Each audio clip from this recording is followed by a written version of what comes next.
please feel free, fellow Tukanai, just stop me at any point and raise questions or comments.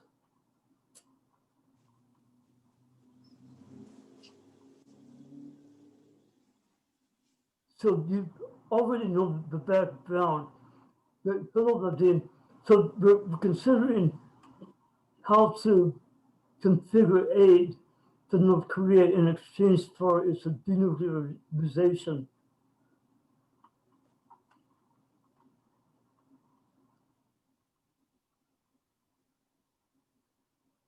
So far in this literature on capital finance in North Korea, most papers seem to take one of two directions. Uh, One is policy advocacy, a study that specifies how much to spend, but does not necessarily explain how the figure was calculated. And then engineering economics. So we use engineering estimates to estimate the cost of improving infrastructure in North Korea. There is one example from the South Korean government.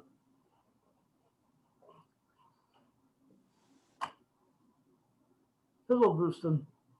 So in this case, we're taking a more economic approach by determining how much foreign aid we need in order to maximize consumption in North Korea. So you can think of this as being like um, a political problem.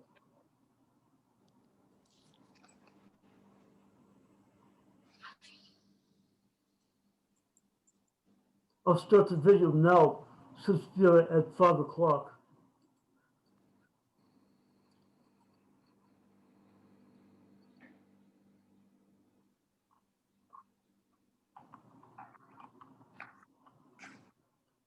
So to survive, Kim has to provide as much consumption as he can to the people of North Korea. So we would like to determine what amount of foreign aid might enable Kim to maximize consumption and thereby survive the transition to markets.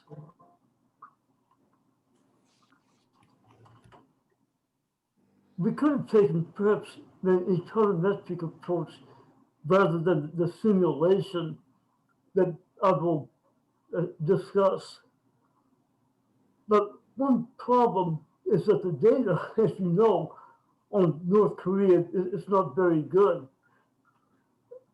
For example, it appears to me as if the most popular calculations of GDP in North Korea come from the Bank of Korea, the Central Bank of South Korea. But those calculations, because there are no prices in the formal market of North Korea, often use South Korean prices instead. But these are two very different economies. So it is not clear that the market value that we would get with South Korean prices would be the market value in North Korea.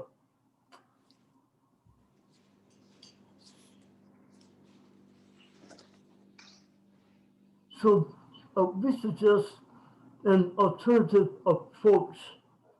Let's begin with a simulation and then bring in the data as necessary. Here's an interesting article on statistics in North Korea online. 38 North is a pretty good blog about North Korea.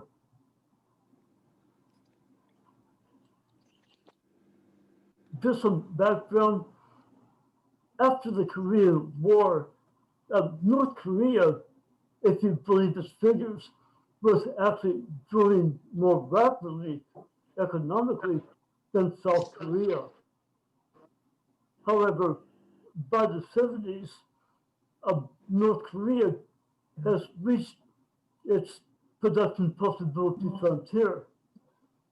It has full employment of its inputs, so to grow anymore, it will have to turn to uh, intensive growth, especially technology. And this is where the North Korean uh, plans began to fall apart. They were, despite extensive borrowing from the Soviet Union and China, they were not able to increase the capital stock in the 70s. Hmm. And so they defaulted on the loans from the Soviet Union and China.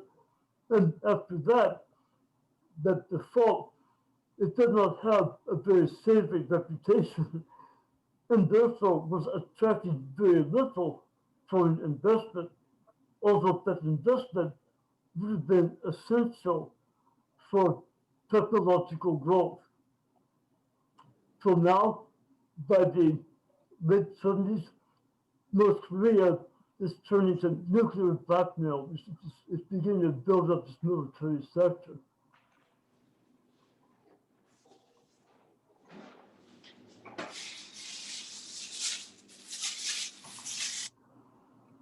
So uh, this model, in a sense, is uh, an exercise of the golden rule in macroeconomics. So we will uh, try to assign as much production as we can that comes from the augmented capital stock as some that additional production to consumers rather than to producers. So in other words, the new capital that goes to producers is just enough to replace deterioration and obsolescence. All other production that results from the larger capital labor of their value will produce consumption goods.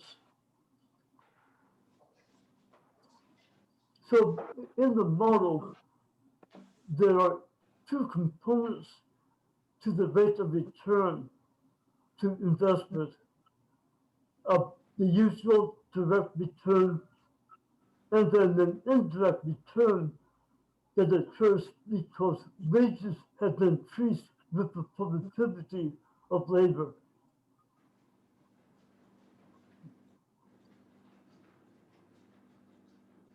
I have adopted a model from Nori, which is actually a model about consumption under uncertainty when the household wants to buy life insurance. So I've taken uncertainty out of the problem, for better or worse. Okay, so I'm going to, if you will indulge me, take a moment to talk about the order equation, since it will, this discussion will explain some assumptions I've made in the simulation. So we are maximizing a function over time.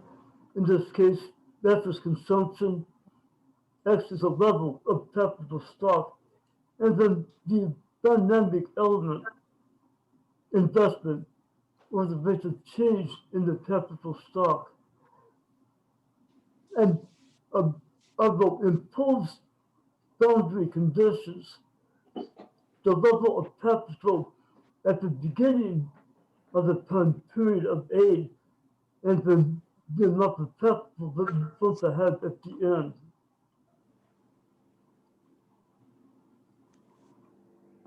And I will assume that there is a solution to the problem. So X star is the capital path over time that will maximize consumption. So the idea in deriving the Euler equation is to look a function that is more general than x star, and then determine how we should change that function to get a solution.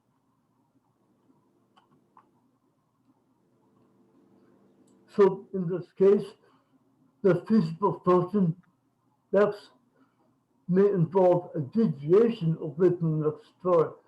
The deviation is h in this case. Note that since we have the same boundary conditions for the solution as well as for any feasible capital path, h will be zero at the endpoints.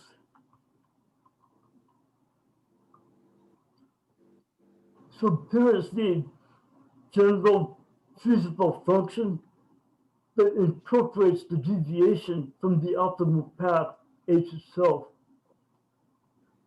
And of course, if a is equal to zero, we will recover the optimal capital path. So the idea is to determine under which situations a will be equal to zero and the implications of that.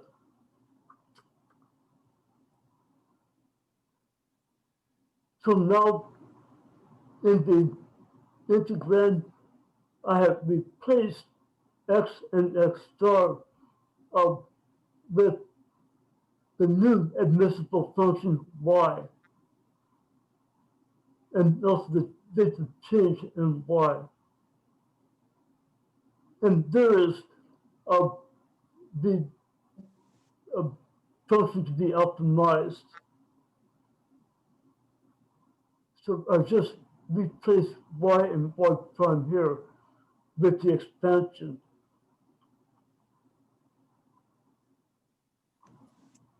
Okay, so of course, we maximize consumption in this case when a is equal to zero.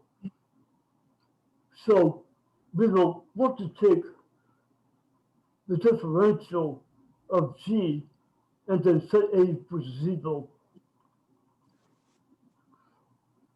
This will involve Leibniz rule, but for our purposes, because the endpoints are fixed, the only thing to retain from the rule is that we will integrate beneath the integral sign.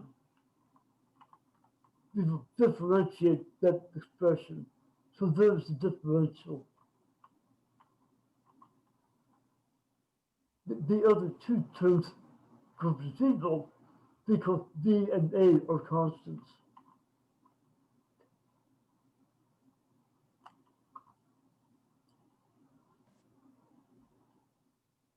All right, so here is the expression under the integral sign. We will maximize this for every moment in time. But for simplicity, let's just fix the moment for now and consider the integrand rather than the integral. F of x is the derivative of consumption with respect to the capital path, and that's easy enough to understand. However, the second term is rather troublesome, in part because we hope to have for h an arbitrary function, and we don't necessarily know what the derivative of h with respect to time would be.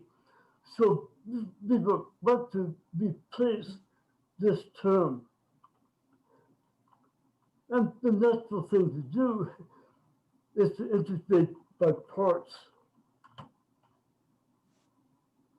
So there, just to remind you, is our formula for the integration by parts,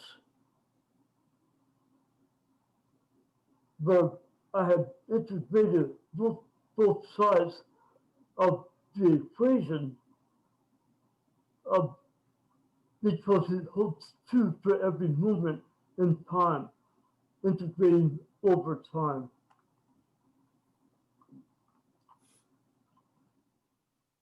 Notice that the first term is the difference in the two products of U and V that turn T1 minus TO.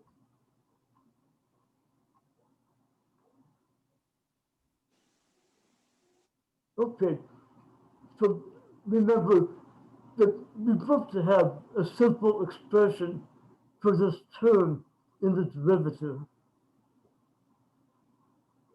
So in the integration by parts, we will permit h prime dt to play the role of dv, since we can best simplify this term if we can extract the level of h rather than the change. In that case, we can eliminate h in both terms on the right-hand side. So in this specification of the integration by parts, we have the expression right here.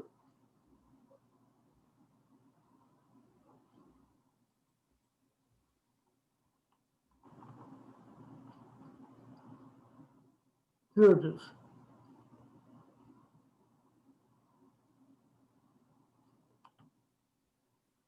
So I have considered the integrand here. Now I'm going back to the integration over time for g and taking the derivative of g with respect to a. Then we will say a equals 0, since then the immiscible function will become the optimal function.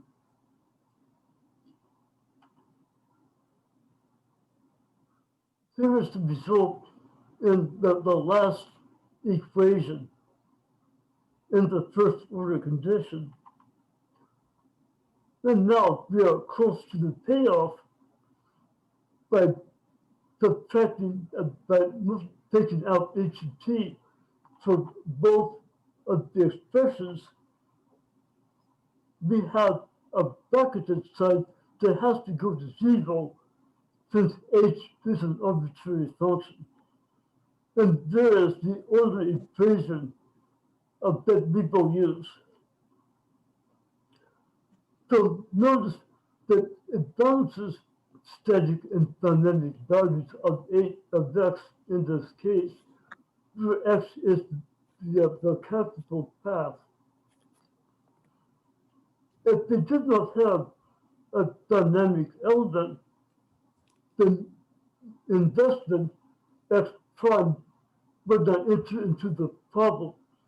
In that case, the derivative on the right-hand side goes to 0 because investment does not affect consumption. And we would have the static solution that we are familiar with.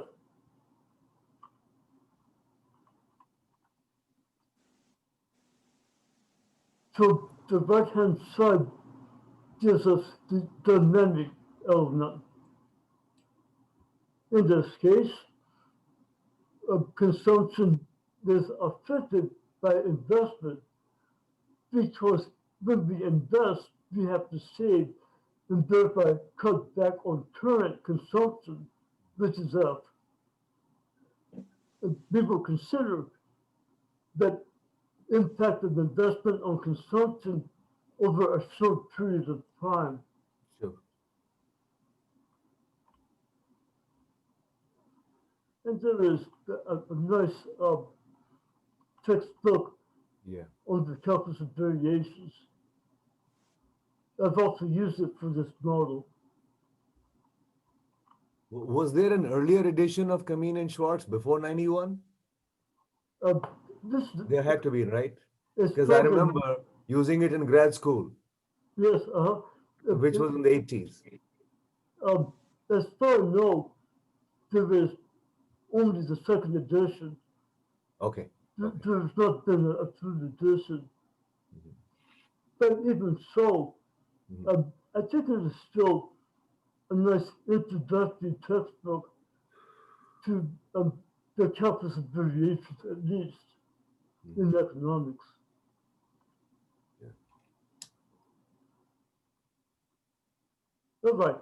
So there's the usual discounted consumption function that Kim is going to maximize by choosing the technical path in investment.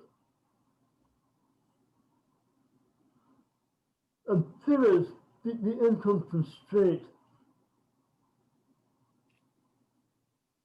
So uh, we will pay for consumption, investment, and depreciation of capital with our interest income and also with our wages that are augmented by a larger capital stock. So, in effect, I'm assuming that it is capital rather than labor time that is driving output. They argue that, in fact, productivity is due not to labor time per se, but instead to human and physical capital. And what is I? I is the nominal interest rate, Okay. or I should say the real interest rate in Okay. this case. Mhm. So a household has capital stock that may be represented by by aid, and then the interest that is earned on the capital stock is I times K. Okay.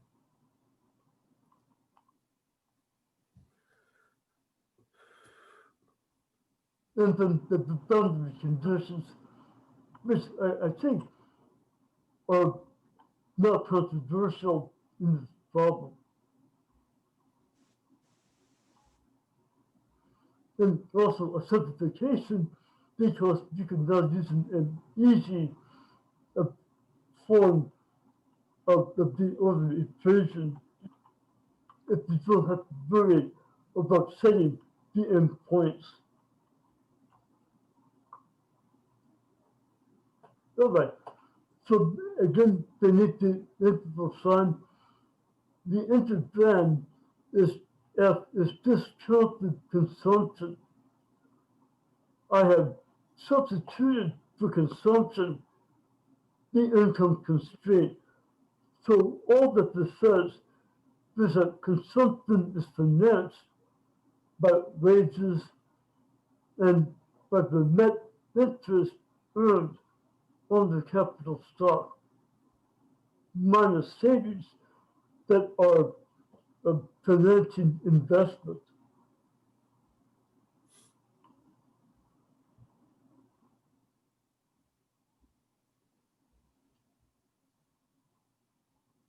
So K prime is the dynamic element that requires the Euler equation as one necessary condition.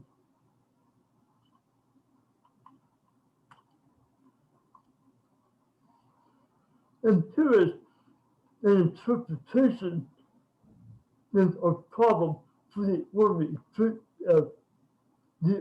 equation. We can use capital at the margin either today or tomorrow. If we delay use now, we can avoid such costs as depreciation of the capital.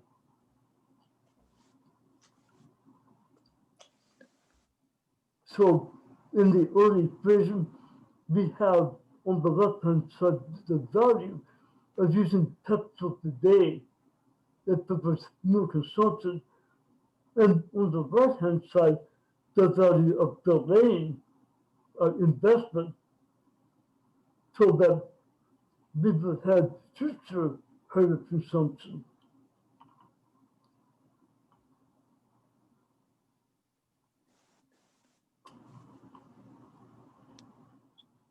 So I assume that the marginal value of savings will diminish as we save more and more. So eventually, for every point in time, we will satisfy the orderly equation.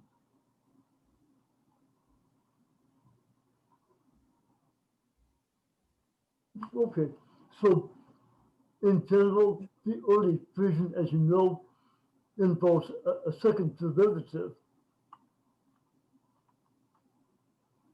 So now I'm going to specify both sides of the orderly equation. On the left-hand side is the marginal value in consumption of decreasing the capital stock. So notice that this is just the discounted net return to another unit of the capital stock. Interest earned and the increase in the wage due to having new capital minus the depreciation. Okay, now for the right-hand side, we first took a derivative of consumption with respect to investment, not the stock of capital, but instead investment. So this is negative since savings today must reduce consumption today. And then finally, here is the right-hand side of the early equation. We differentiated with respect to time, this derivative.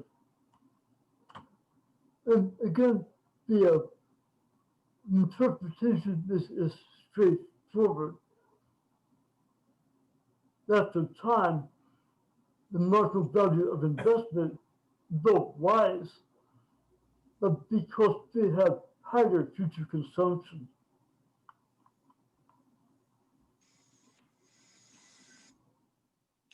So putting the two sides together, then removing the permanent term gives us our model, Okay.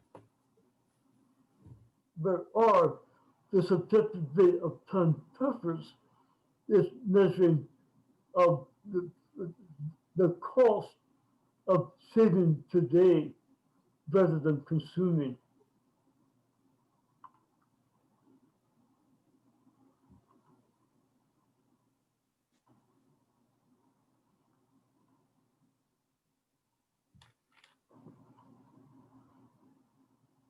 And then the left-hand side gives us the benefit of doubling consumption by 1 unit of capital.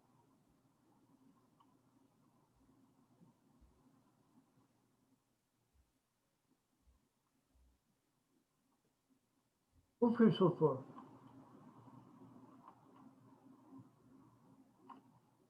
Just a side note, there is another necessary condition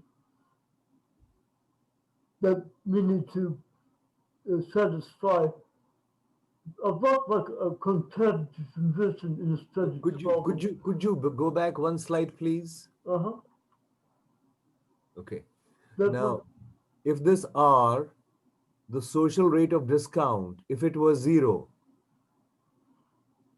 which is to say that consumption tomorrow is exactly as valuable as consumption today, Uh-huh, yes. then what would that imply? The rate of increase of wage would simply be equal to the difference between the depreciation rate and the market rate of interest, correct? Yes, that's right. So Okay. if R is 0, then we would maximize consumption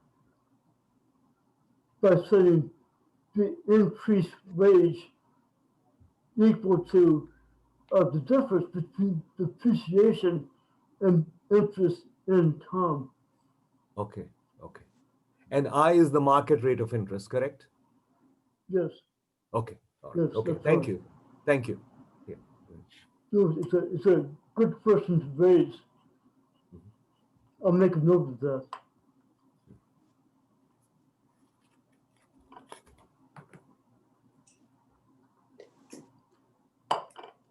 Okay. Good. And all the okay. One more question. So Please, where is this capital coming from? foreign aid. All foreign aid. Yes, yeah. Okay. So, So then, um, in some sense, would it be accurate to say that this is a model of economic growth with unlimited supplies of capital, no, just as the Lewis model was the model of economic growth with unlimited supplies of labor? no, I don't think so. That's a good question. Okay, all Um, right.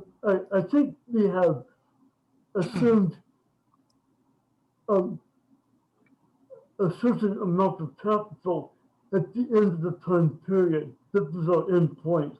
Okay, okay, okay. Would Okay. just one follow-on question. If this is basically just capital is coming in, but we actually compare consumption in different periods, that would mean that essentially I think about here the outside world injecting foreign aid, and then it's the question whether foreign aid should go into consumption or into capital formation. Yeah. Correct, correct. Yes, In fact, go ahead. In fact, at one point, there used to be these planning models still are. with this lambda k, and lambda k was what fraction of the increase in output will be allocated to the capital goods sector rather than to the consumer goods sector. Yes, that's the golden rule. And that would then be the driver of the rate of economic growth of GDP.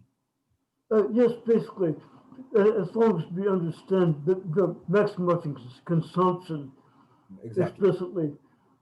So, in other words, um, this is something that Dr. Bang has discussed.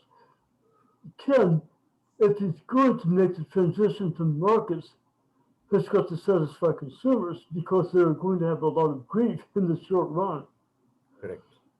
So, he can perhaps do this if he's maximizing consumption. Sure. Foreign aid would have that justification. Okay. Okay. Okay. So, in fact, I see from the papers of today that Ken has already announced that the 5-year plan has failed. Okay. Okay. So there is perhaps justification for a more thorough transition to markets. Aha. Okay. Okay. Thanks.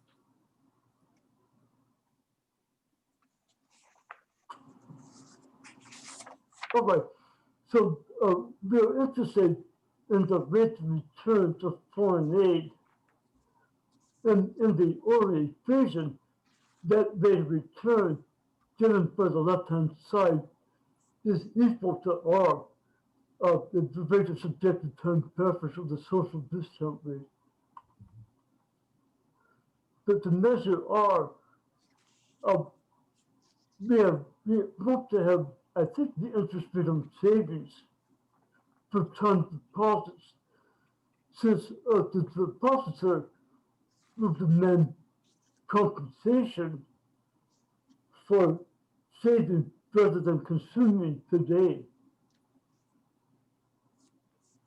So if my subjective rate of time preference is 5% of a demand from the commercial bank, an interest payment of 5% on my savings.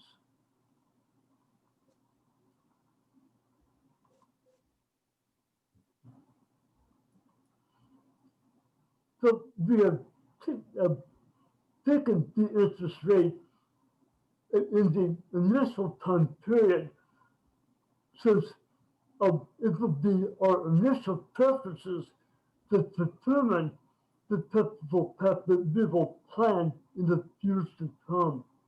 But this in some ways, Leon, this is probably the most controversial part of your paper, because I mean, we know there are economists who claim that the social rate of discount should be taken as zero, because while individuals may lack telescopic faculty, society ought not to.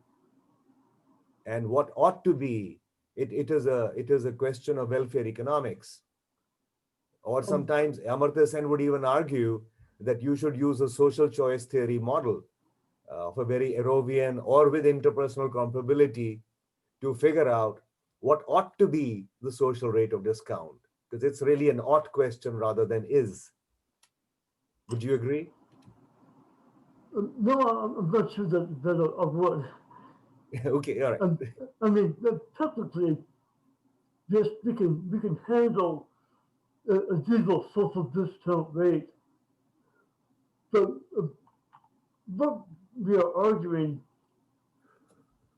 is that the return to capital in general, according to the ordinary vision, has got to be equal to the rate. And then I argue that the suggested rate of time preference has got to be reflected in the interest rate on time deposits at time t at the initial time period. Time t is equal to t0, because that's when we will be configuring the path of capital. It may be that later on we decide that we have a greater preference, for example, for consuming today, and therefore, or will be changing over time. I think that the model can handle that. But for right now, it seems to be most efficient to use the subjective rate of time preference that is prevailing at the initial time when we make our plans.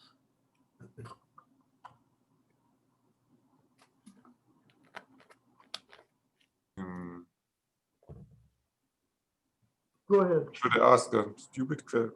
No, I'm quickly. Maybe not. Go ahead. Confused. Just thinking this in terms of the cost of capital.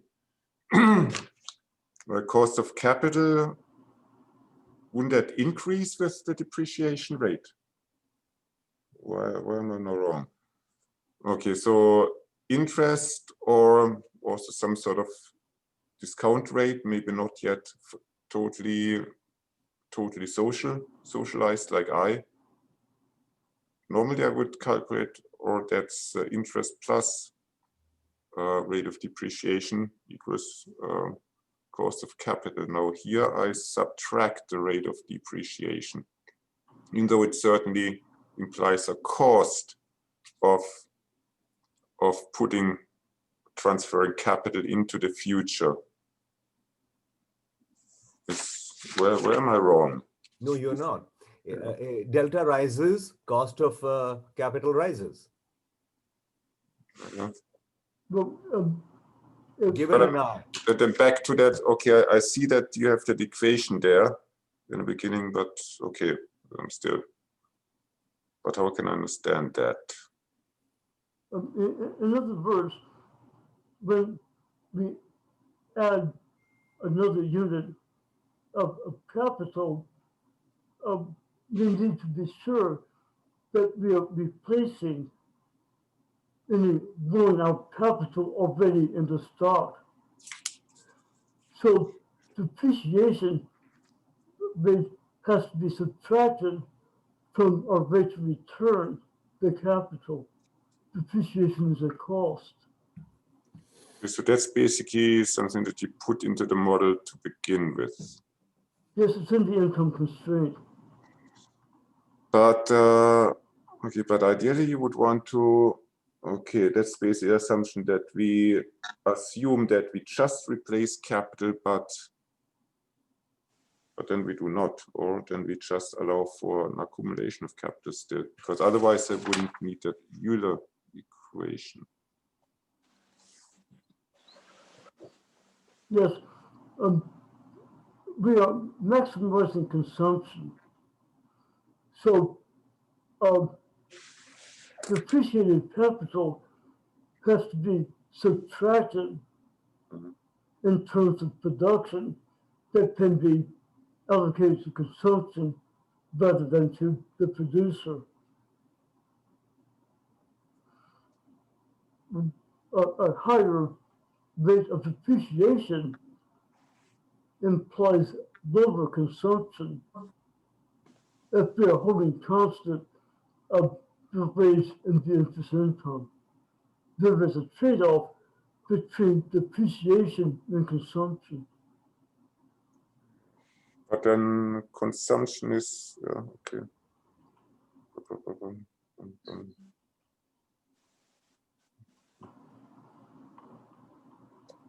Okay.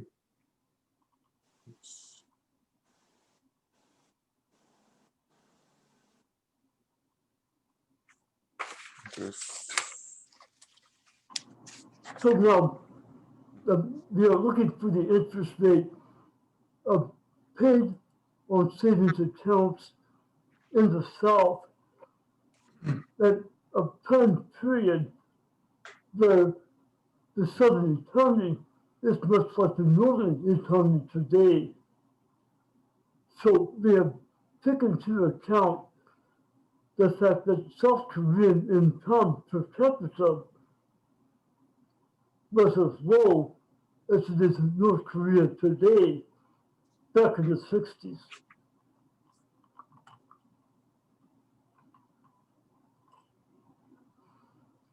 So the proxy for the interest rate on savings accounts in the 60s, they're using the discount rate charged by the Bank of Korea on loans to commercial banks.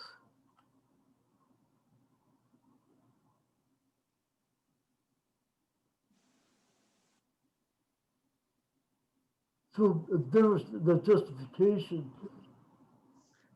The commercial bank can borrow either from the central bank or from a private saver.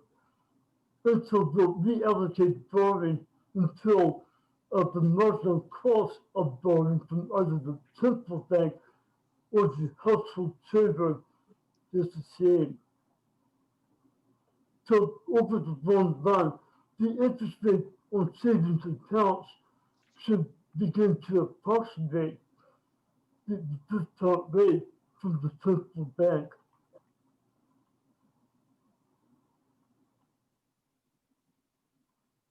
So using the Fisher's model and rational expectations, we assess the interest rates at 14.6 or 11%. So those are the rates of return, the foreign aid that North Korea would have to have in order to maximize consumption.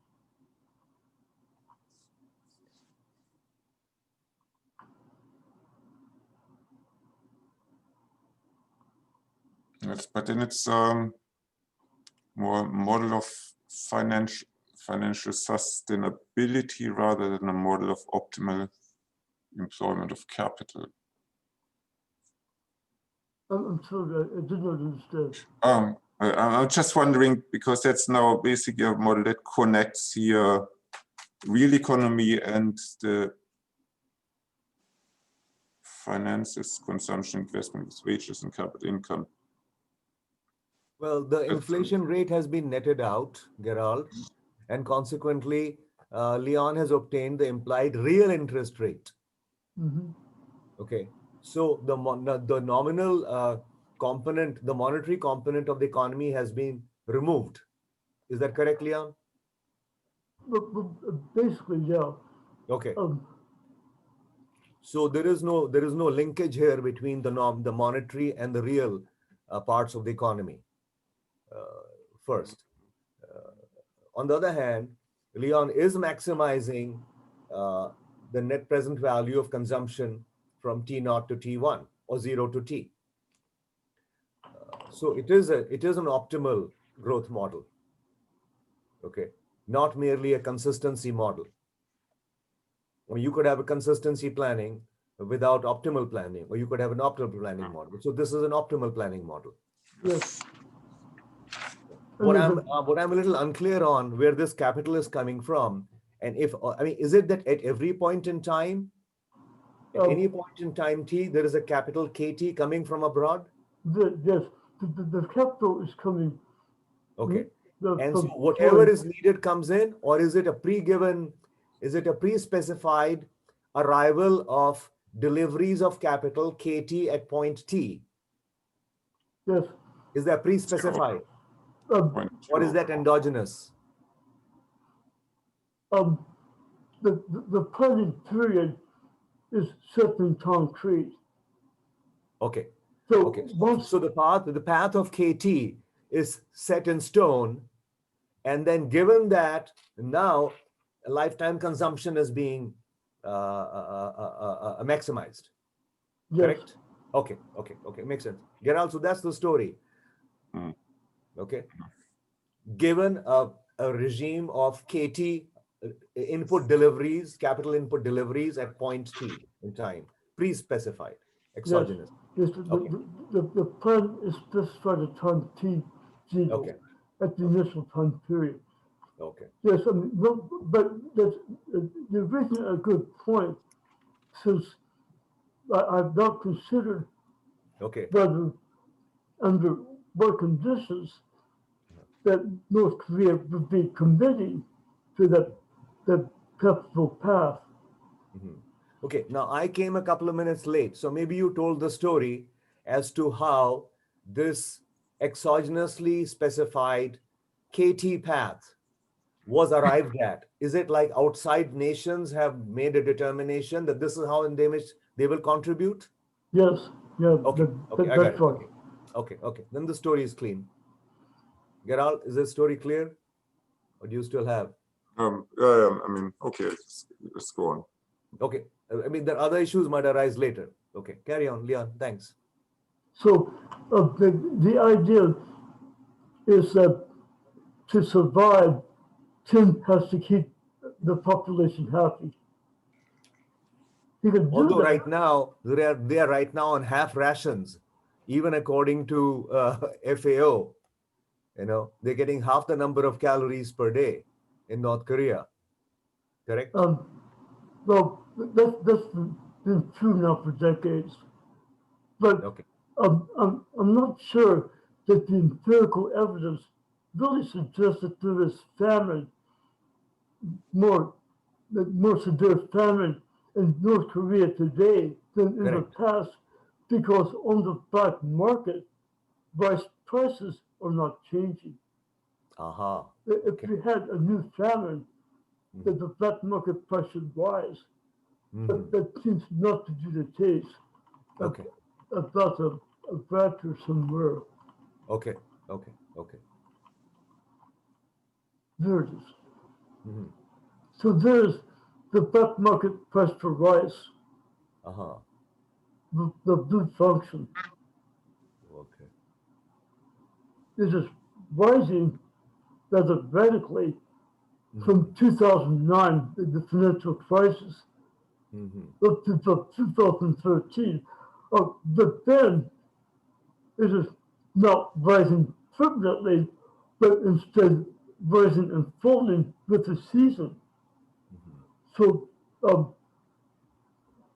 rice prices are high in the summer, around August, and then they're low in the winter at about February or so. Mhm. It Okay. appears that some observers are interpreting this rise as evidence of a famine, but it is really just a seasonal fluctuation. Okay. There is not a long run change in the price of rice. Okay. going back to 2013. Okay. Okay. Thanks. So that just a suggestion. Sure. Sure. Thanks.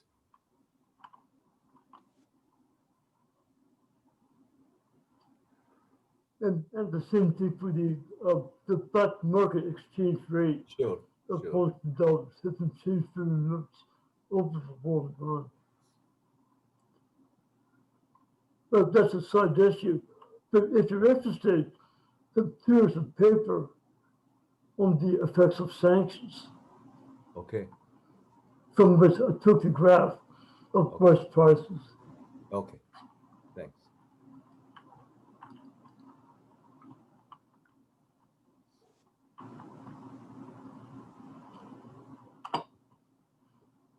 I'm running out of time to in here, but this is just to suggest that although the implied growth rate for North Korea would be fairly high, if it is mathematically constructed, it is not impossibly high.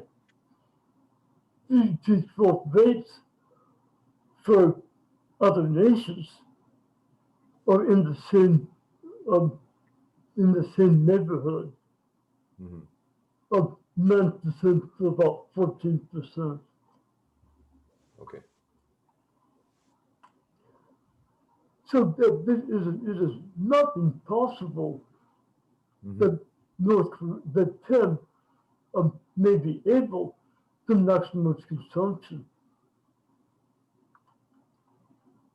In other words, the transition to a full market economy may be feasible, um, even though it's not easy. It's not impossible.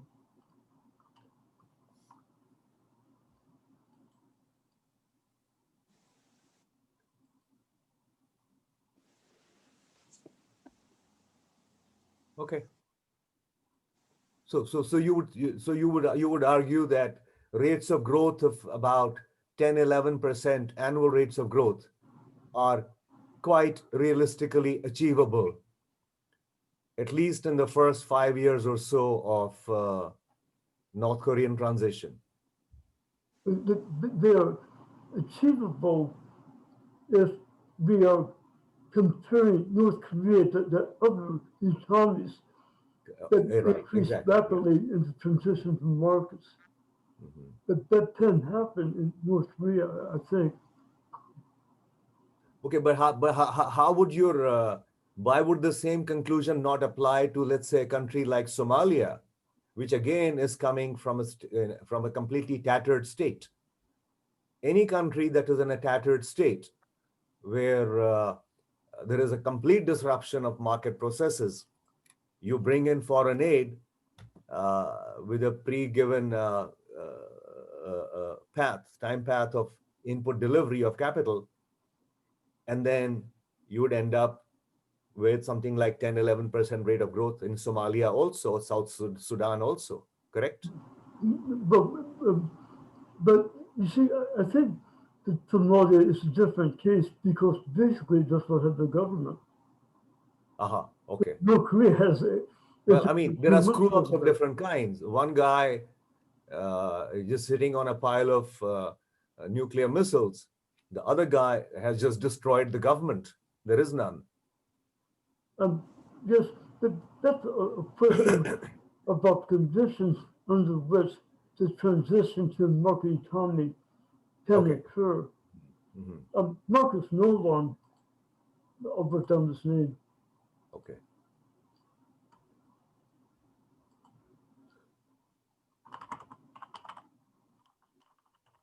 He's at the Peterson Institute.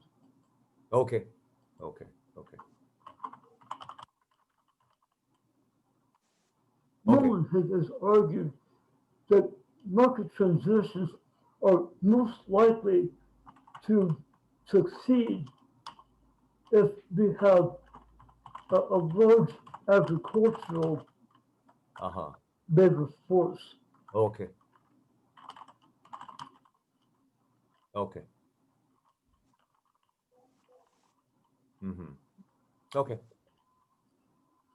So the idea is that we have too much labor on the farms. They're not very productive. So they are easily available for factory work in the cities once the market transition begins to create factories. There is also a criticism of the need for commercial institutions, Mhm. basically banks. Mhm. Okay. So that may be a problem for North Korea.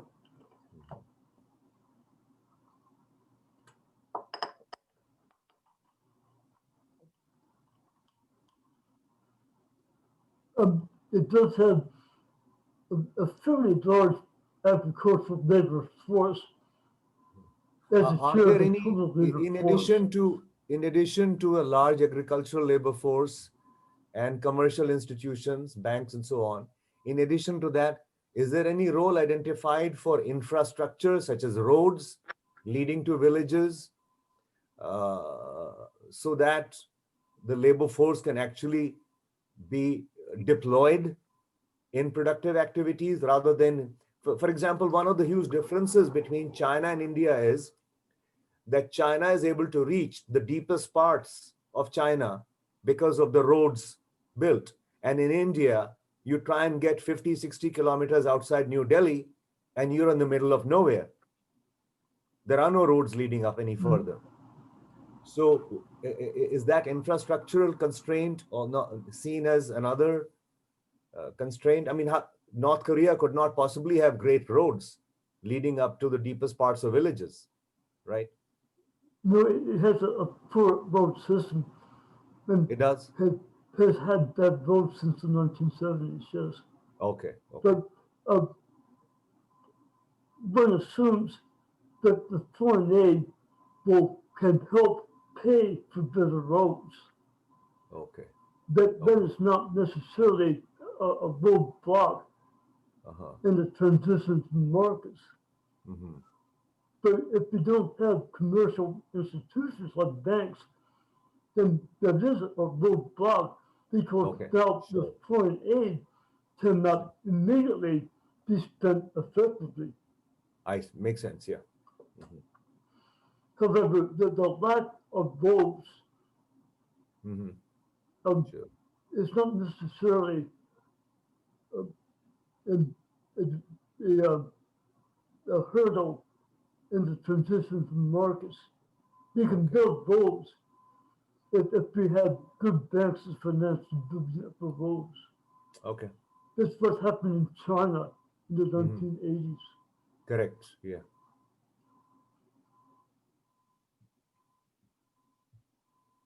Right. Thanks. No, thank you.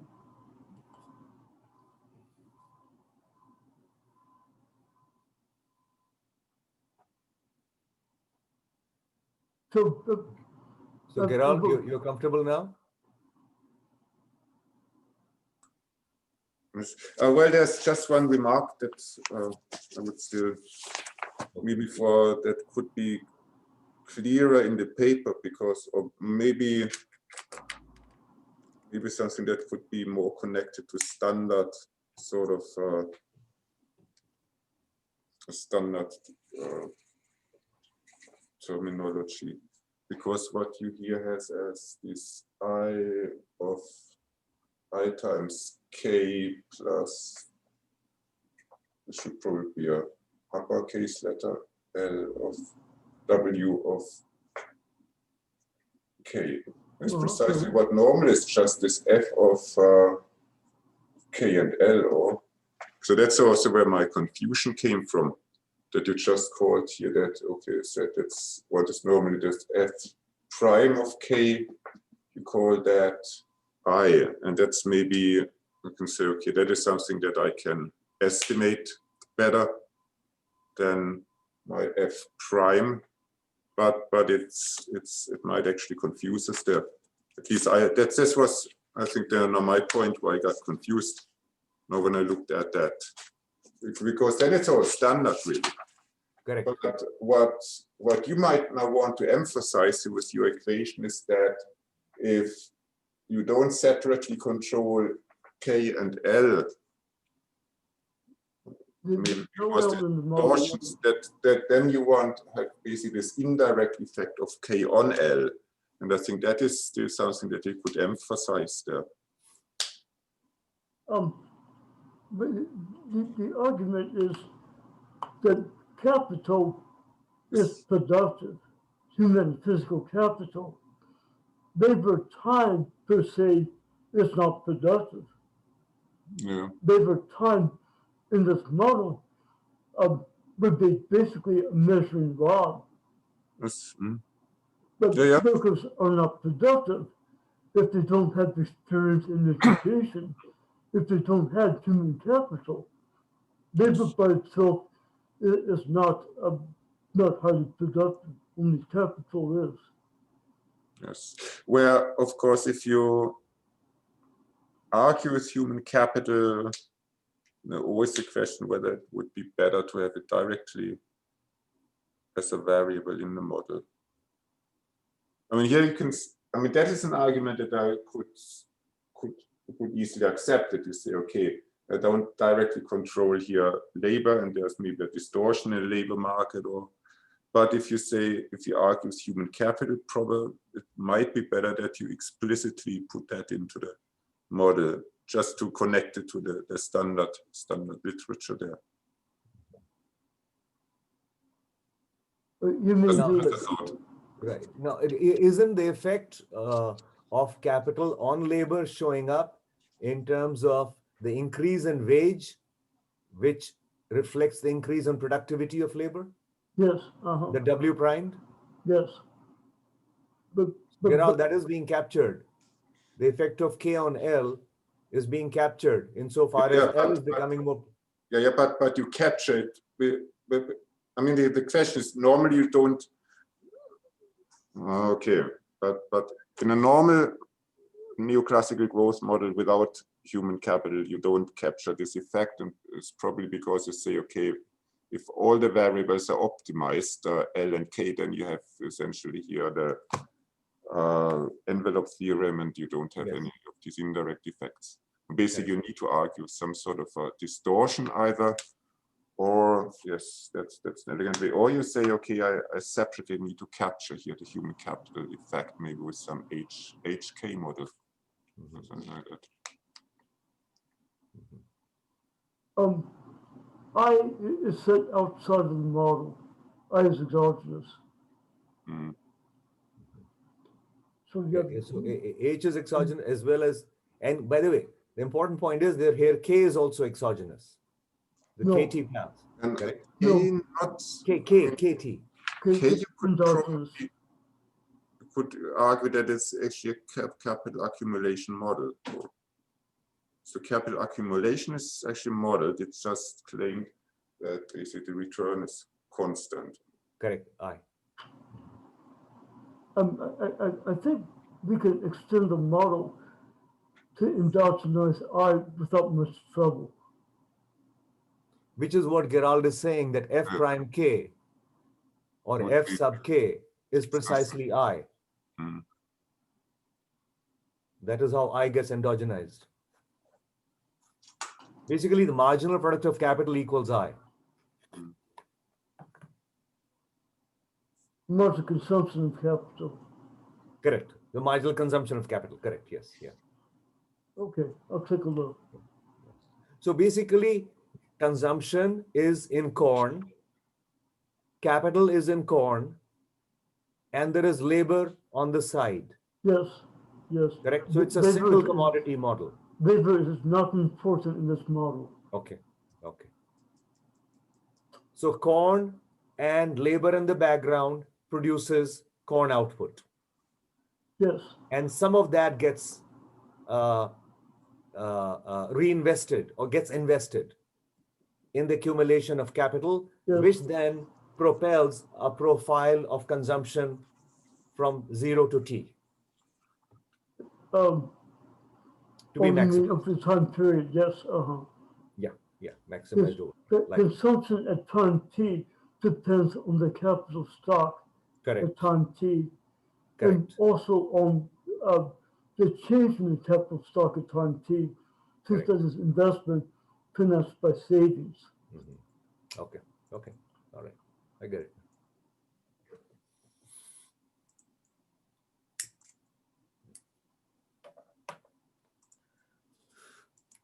So I'm done. Still no Okay. questions?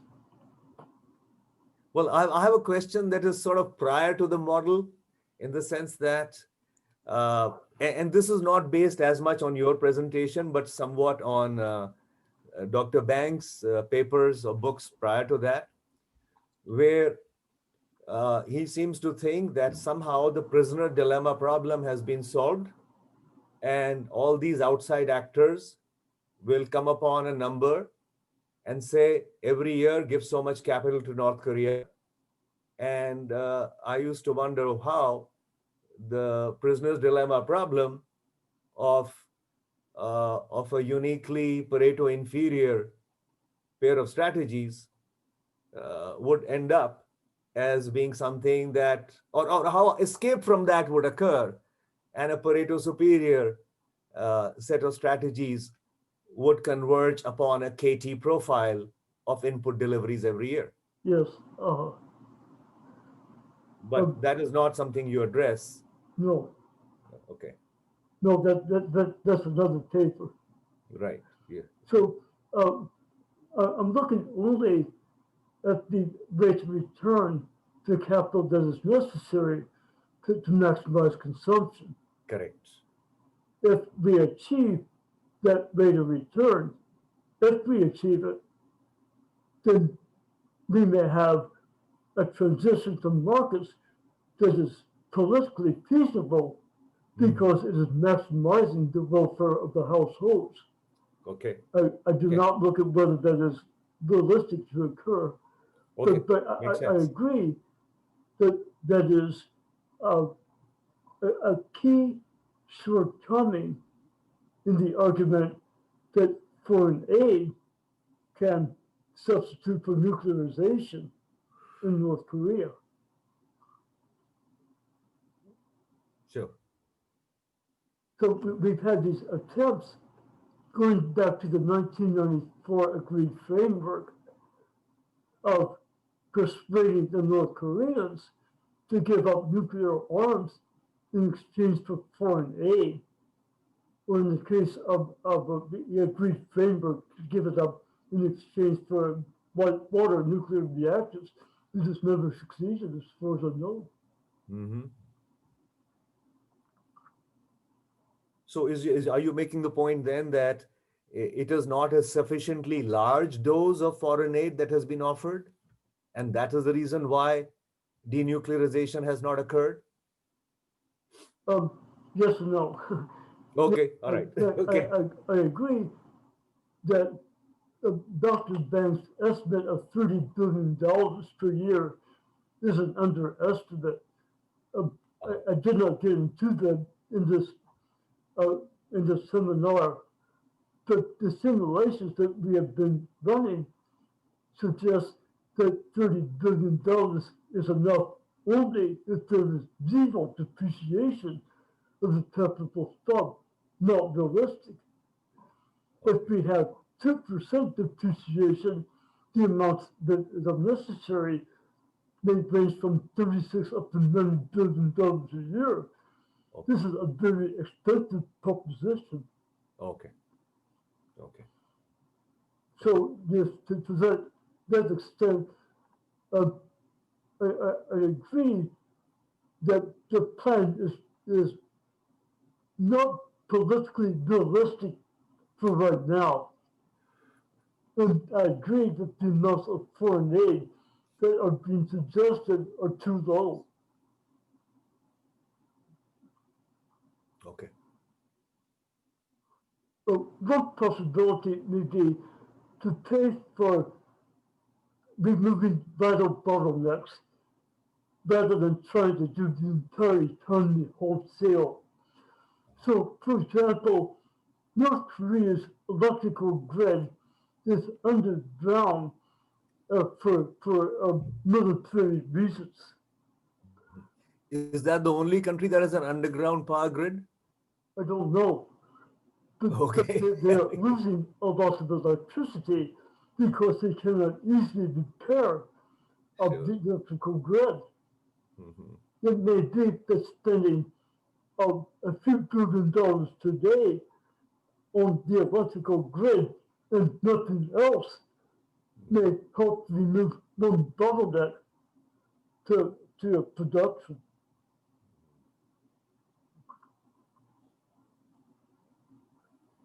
But that is a piecemeal approach, Sure, not a planning 5-year period. sure.